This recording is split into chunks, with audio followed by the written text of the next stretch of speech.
Hey guys, this is Justin from the RC and Coffee YouTube channel and Facebook page. If you haven't had a chance to do so already, please consider supporting us by subscribing to the YouTube channel, smashing the like button or the dislike button if you don't like this video. That's fine too. And signing up to the Facebook page. Without further ado, this is my first video of 2021, so I'm very glad to be back. The previous videos that have been published in 2021 have been shot in 2020, so it's kind of a little bit of a return. So I wanted to share with you two of the projects that I'm currently working on. There's more than that, but those are the ones that have been occupying most of my time. So there's the HD P4 on the table right now, and I'll start with this guy. So as you can tell, it is actually mostly dismantled, and I wanted to share with you, I wouldn't say an easy way, but kind of the method that I used, that is the least painful one in order to work on this rather complex chassis, to put it this way. And honestly, I think it's mostly complex because the instruction manual isn't very good, rather than its actual complexity. Either way, so first and foremost, you have about 4 to 6 screws to remove underneath the body.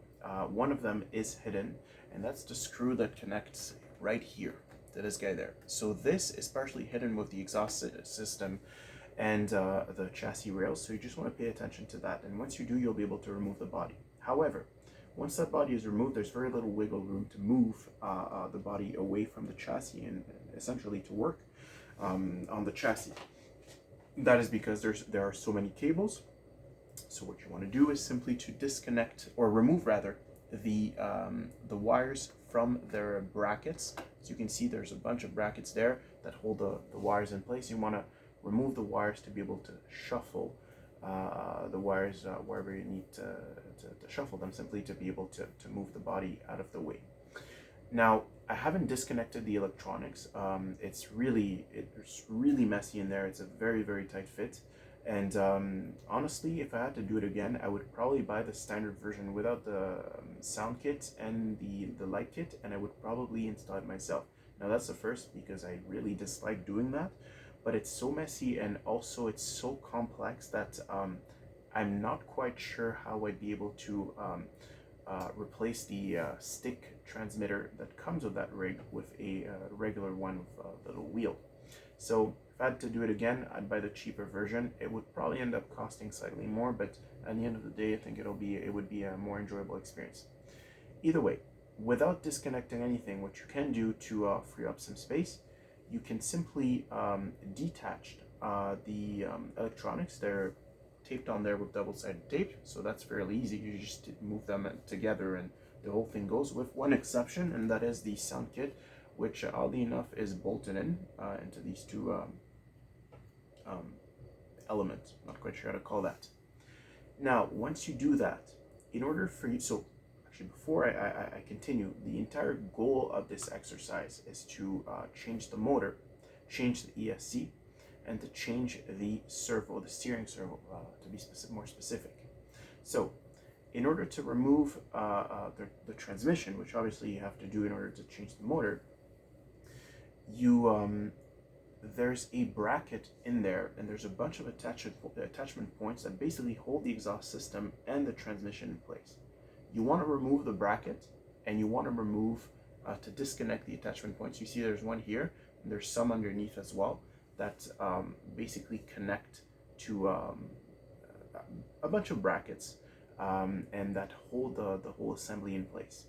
So once you take these guys off, make sure that you write down where they go, because HG uses a variety of screws, unusual screws also, and you want to make sure that you remember, like where they're supposed to go. Once that's done, and you can see the exhaust system is still there, it's moving, but it's still there, you'll have access to the grub screws that basically keep the shafts together. You obviously unbolt those and unscrew those rather, and you'll be able to remove the transmission and work on it. The one piece that you'll have to pay attention to is actually the transmission, the shifting servo there. Instead of worrying about disconnecting the the mechanism from the transmission, I recommend simply unscrewing the servo horn. It'll stay in, it basically points in that direction. It's a 90-degree angle relative to the chassis rails. Just unscrew it, take the whole thing out. It'll be a lot easier than to try to put tiny pieces back together. Now, the transmission itself is it's a very nice unit. It's very nice. It's very, very heavy actually. And it's interesting because it's composed of a gear reduction unit at the front here. And as you can see, it's actually well greased. I was surprised.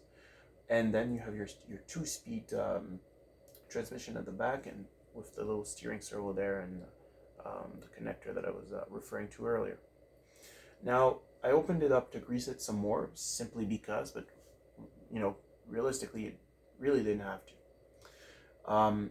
Now, you have the one element that I found to be a bit frustrating with this, this rig, has to do with changing the motor.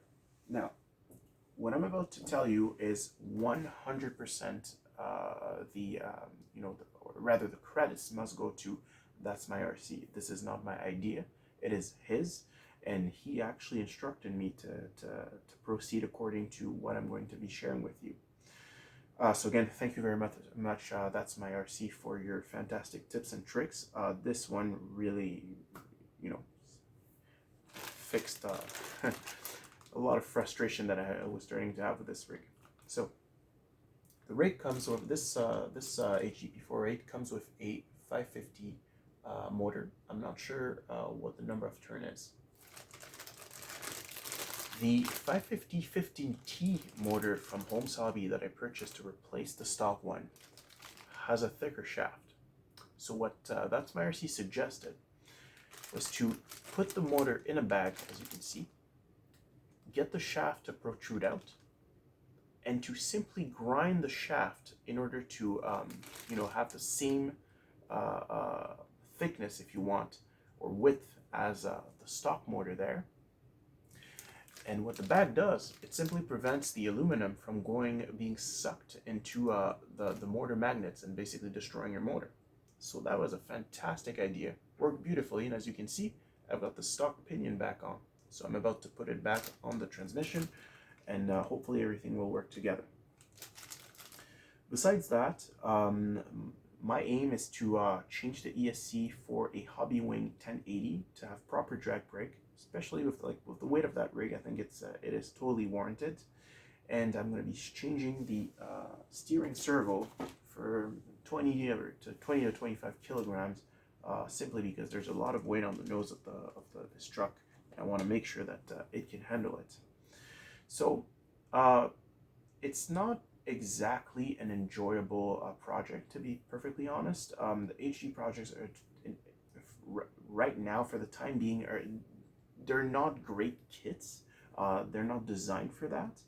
But I think as time goes by, and HG, we've already seen it with the HG P608 trailer. They're starting to come up with kits.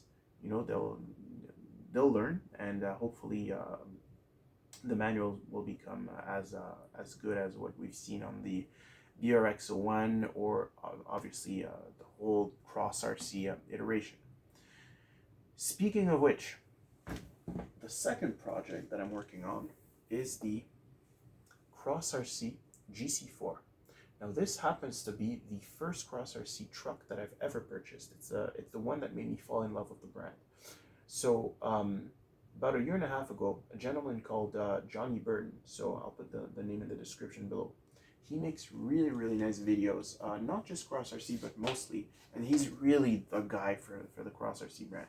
Long story short, he was building his first Cross RC kit, maybe it was 2 years ago, and it happened to be a G4C, and I really, really liked the quality of the product, the characteristics, and I ended up buying my very first Cross RC kit, which happens to be the last one that I'm building, ironically. And for those who are interested, I get most of my RC gears, rigs, trucks, and specifically the Cross RC rigs with stcrc.ca here in Canada from my friend Patrick Marquis. He's the #1 distributor in Canada. So definitely check him out. I'll put the link in the description below.